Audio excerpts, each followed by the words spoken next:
we have the, there, for those of you who aren't aware, there's a blockchain version of the internet. Basically, it's a little more intricate than that. There are It's more super technology. fun, guys. Yeah.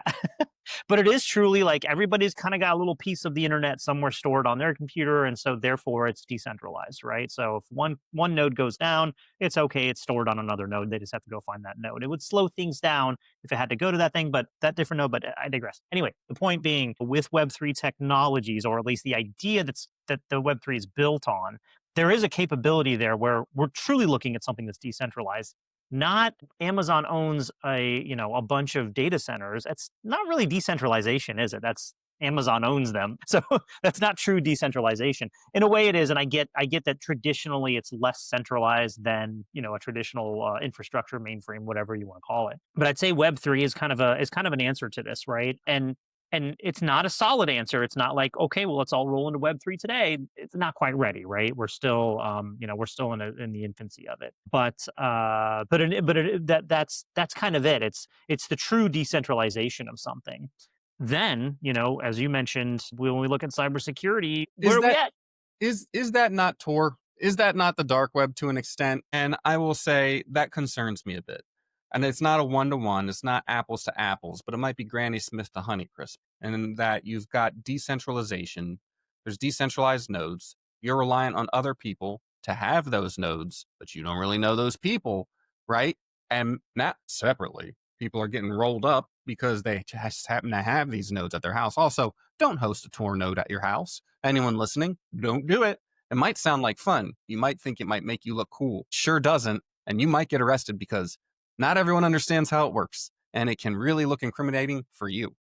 We worked with a guy who actually applied for it, Frank. I'll have to tell you about that offline. But is that not like what's trying to be done with Tor? And, I don't like the affiliation of the dark web necessarily there, but you do kind of have that decentralized element.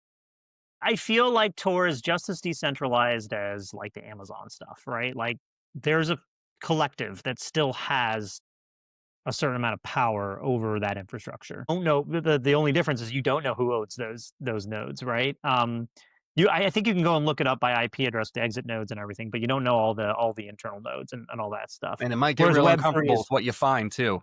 Because yeah, if you start using Tor thinking you're completely anonymous, it's almost like crypto. If you own 50% or more, odds are the person who owns the majority of the nodes can really do a number. yep, Hypothetically. absolutely. Hypothetically. Right, right. And so I don't think I don't think Tor is necessarily the answer or necessarily the model to go over. Again, I'm still kind of returning to like the blockchain Web3 stuff where again it's truly a decentralized model.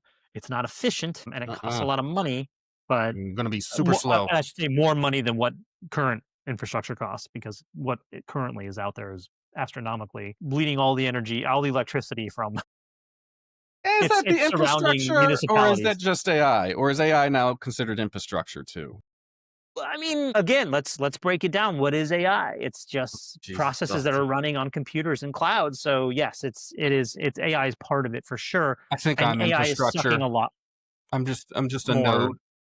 Yeah, AI I'm is a node sucking a at this lot more. point, connected to the pyramids. Oh my gosh, what is that ley lines? That's where we're going to get to at this point. At some point with this podcast, it's like, now let us tell you how the ley lines are run by a Yeti who secretly controls the internet out of the North Pole. You may know him as Santa, but we know his true intentions. And it's like, That's right. yeah, so Actually, make we it probably up. get a lot more views that way.